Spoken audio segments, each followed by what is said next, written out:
मैं शशि प्रभा प्रधानाचार्य राजकीय वरिष्ठ माध्यमिक विद्यालय डिगाना जिला जींद में कार्यरत हूँ। मैं अपने घर की लड़ाई झगड़े मानसिक तनाव के कारण लगभग 35 वर्ष से परेशान थी।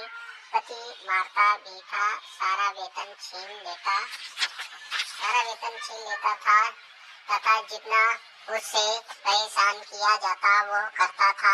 32 किलो जमीन का मालिक होते हुए भी हमारे को सदा कुत्तों की तरह रोटी देता था। मैंने उसके तथा अपने सभी रिश्तेदारों से मदद मांगी। मैंने समाज में रहने वाले पंचायती आदमियों से भी मदद मांगी, मेरा किसी ने भी साथ नहीं दिया।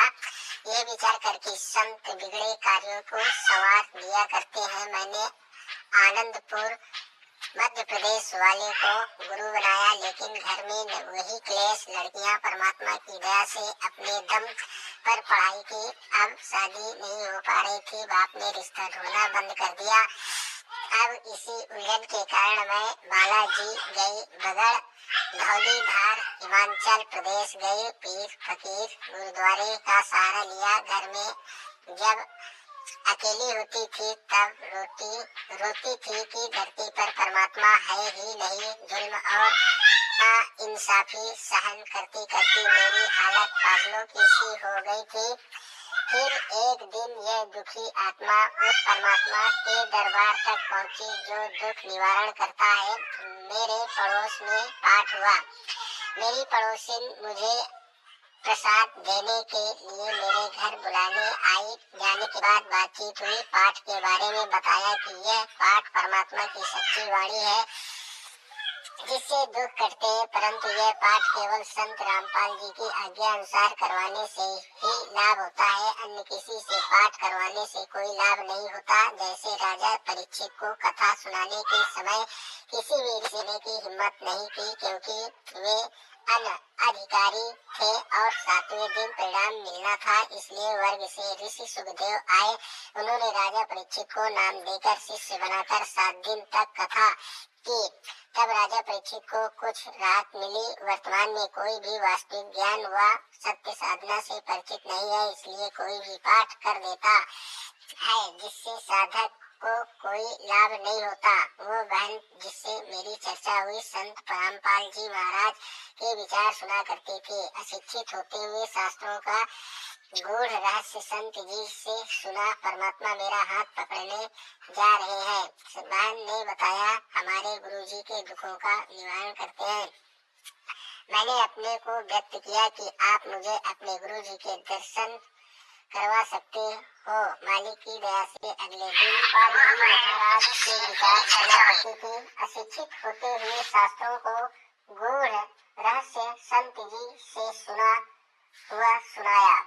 मैं प्रधान आचार्य होते हुए भी हैरान थी। ऐसा लगा परमात्मा मेरा हाथ पकड़ने जा रहे हैं। बहन ने बताया हमारे गुरुजी दुखों का निवारण करते हैं। मैंने अपने को व्यक्त किया कि आप मुझे अपने गुरुजी के दर्शन करवा सकते हो।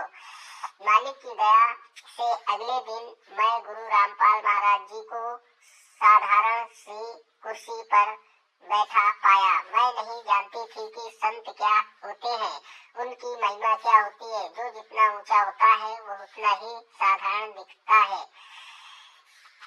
हमारा स्थान तो धरती से भी नीचे है, पर हम परमात्मा की महिमा को क्या समझे। मेरे गुरुजी ने मेरी व्यथा सुनी और कहा कि आप नाम उपदेश ले लो, सब ठीक हो जाएगा। अगले दिन मुझे उपदेश दिया।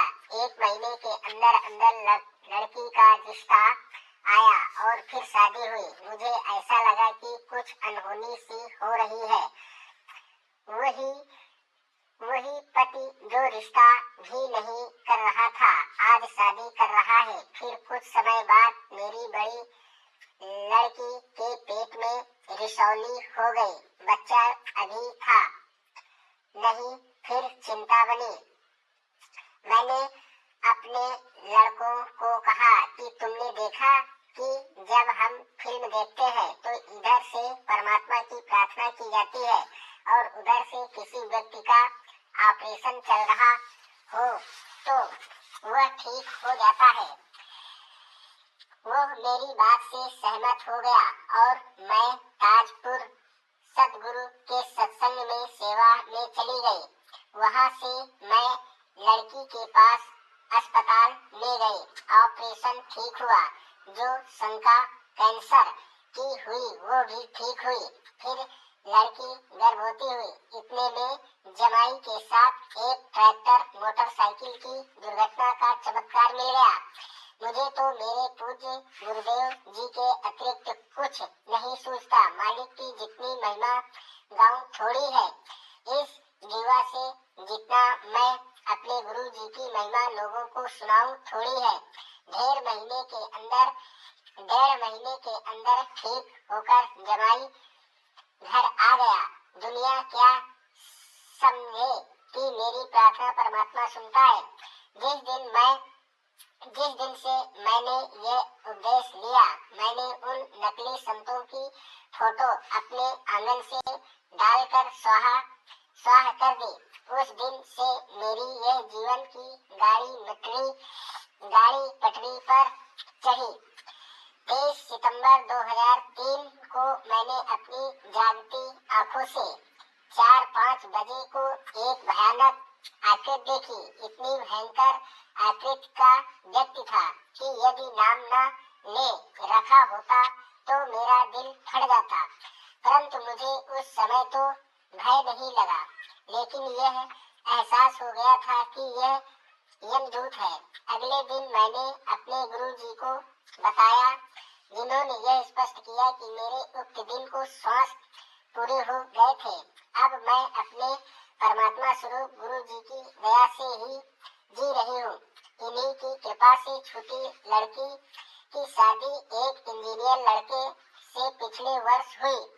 2-3 बार मेरी नौकरी जाने की भी आशंका हुई, लेकिन फिर मेरे परमात्मा ने मुझे संभाला। मुझे 2 पदोन्नति दी। संत रामपाल जी महाराज कहते हैं कि राजा भी प्रभु का ही बच्चा होता है।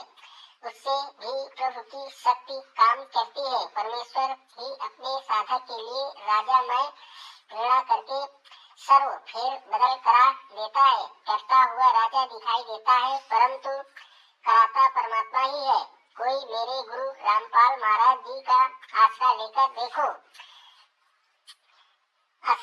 देखो, लेने वालों की इसी तरह से कांटे निकलेंगे जैसे मेरे निकले हैं। परमात्मा सचमुच बेसहारों को सहारा देते हैं, आत्मा की पुकार सुनते हैं।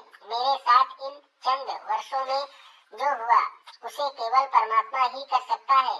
मेरे गुरु जी की महिमा वर्णन करने के लिए मेरे पास शब्द नहीं।